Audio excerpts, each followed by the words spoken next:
Hey, what's up guys? It's AFK Denver. How are y'all guys doing today? And today I have for y'all another absolute banger of a story, and today's story is going to be about meeting a parole officer. And yes, I know, y'all are probably like, what the heck?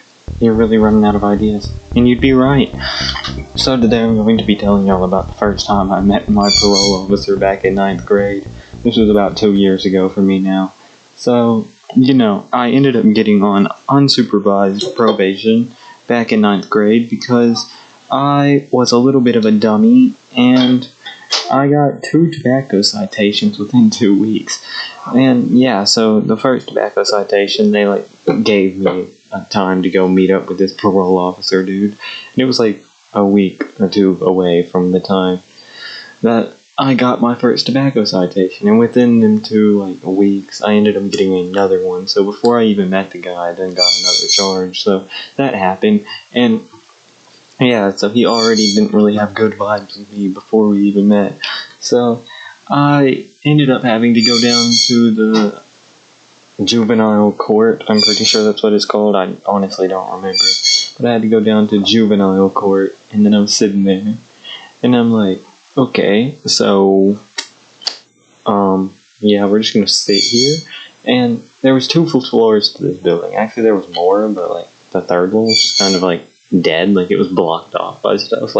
You know how in video games they get, super cheap and they just block off, stairs going up? Yeah, that's how this building was. It straight up had a sofa sitting on a staircase, blocking it off. I don't know why, but that's what was going on. So, we end up sitting on the first floor forever. And then we're like, oh, we're supposed to go up to the second floor. And then we go up to the second floor, and, it was called juvenile court, so, we thought that we had to go into the courtroom.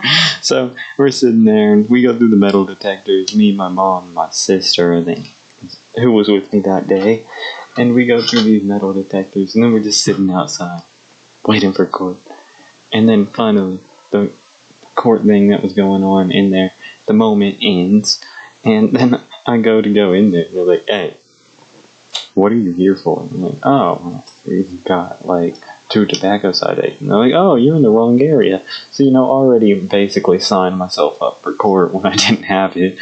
And I was like, oh, okay. And then they, lead me down the hallway to where I'm supposed to go. There's this old lady sitting there. She checks me in and everything.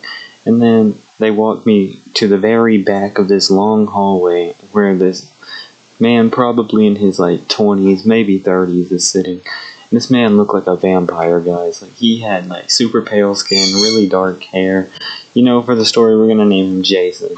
So, P.O. Jason sitting there. And then he's like, so, you ended up getting another charge since you got the first one before we could even meet over the first one. I'm like, yeah, I did.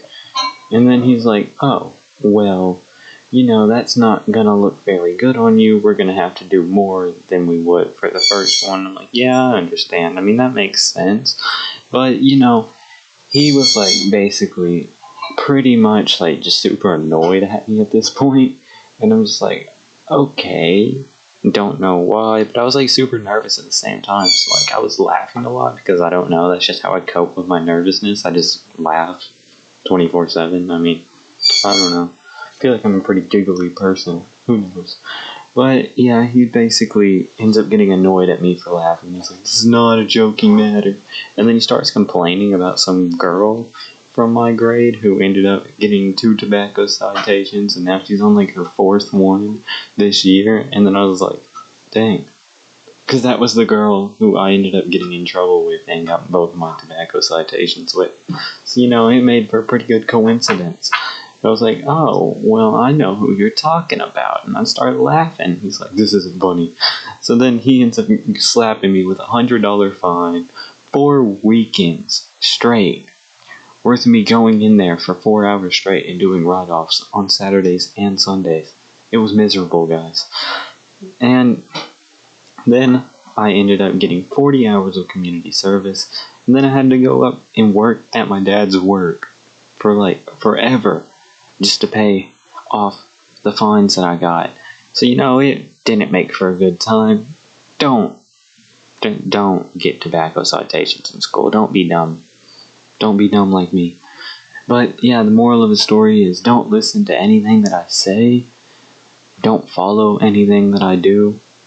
I'm not a good role model. Have a good night, guys. Goodbye.